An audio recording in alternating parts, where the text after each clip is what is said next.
Kisah pasukan Jenderal Sudirman dikepung Belanda gara-gara anak buah berkhianat. Pasukan Jenderal Sudirman sempat dikepung Belanda pada agresi militer 2 tahun 1948. Sudirman tahu ada pengkhianatan yang melaporkan ke Belanda bahwa dia Sudirman. 19 Desember 1948, penduduk Yogyakarta sedang menikmati kemerdekaan. Namun semua berantakan menyusul datangnya pasukan agresor Belanda yang datang menyerang. Aksi militer ini akhirnya sampai ke telinga Jenderal Sudirman. Sang Jenderal Besar lalu memerintahkan Suparjo Rustam untuk segera melapor kepada Presiden Soekarno untuk menggelar perang gerilya.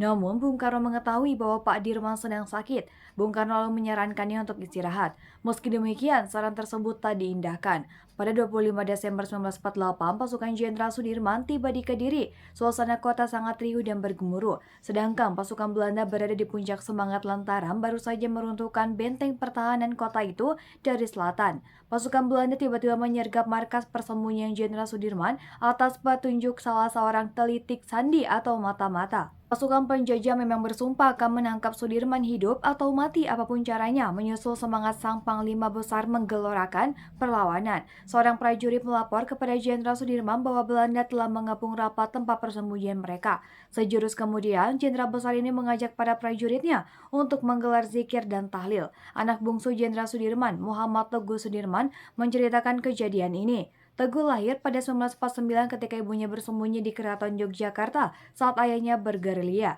Teguh tak sempat bertemu dengan ayahnya yang meninggal 2 bulan sesudah dia lahir. Teguh hanya mendengar kisah Jenderal Sudirman dari sang ibu Siti Alfia. Kisah Jenderal Sudirman yang bisa lolos dari kepungan tentara Belanda ini terjadi di salah satu rumah rakyat di Kediri, Jawa Timur.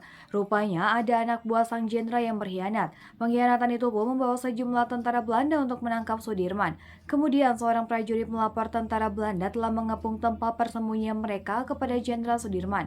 Lalu Sudirman mengajak para prajuritnya untuk menggelar zikir kepada Allah Subhanahu wa taala. Pertolongan Allah Subhanahu wa taala pun turun. Usai berzikir memohon bantuan Allah Subhanahu wa taala, pasukan Belanda itu tak berhasil menemukan persembunyian Jenderal Sudirman dan pengawalnya meski mereka telah dikepung Belanda. Komandan tentara Belanda kemudian marah dan malah memerintahkan pasukannya untuk mengeksekusi dengan menembak anak buah Jenderal Sudirman yang berkhianat itu. Sang anak buah yang telah menjadi mata-mata Belanda itu dinilai telah berbohong. Kisah dikepungnya pasukan Sudirman ini juga ditampilkan dalam sosiodrama tentang peran Panglima Besar Jenderal Sudirman yang dihelat untuk memperingati HUT ke-72 TNI di Dermaga Indah Kiat Cilegon, Banten, Kamis 5 Oktober 2017.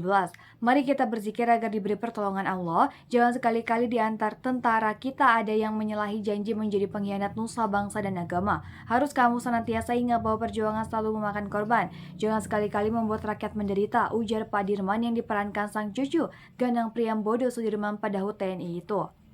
Pak Dirman memang ahli strategi mengecoh lawan. Ia tak gentar menghadapi penjajah ketika Belanda menyerang markasnya. Mereka gagal menangkap sang jenderal. Setelah kejadian tersebut, banyak anak buah Pak Dirman yang menanyakan jimat apa yang dipakai sehingga tentara Belanda sulit menangkapnya. Sang panglima besar hanya menyebut 3 hal: tidak pernah putus dari keadaan wudhu, sholat 5 waktu tepat waktu, dan mengabdikan diri untuk bangsa dan negara. Jenderal Sudirman lahir pada 24 Januari 1916 di Purbalingga dan meninggal di usia muda 34 tahun pada 29 Januari 1950 di Magelang.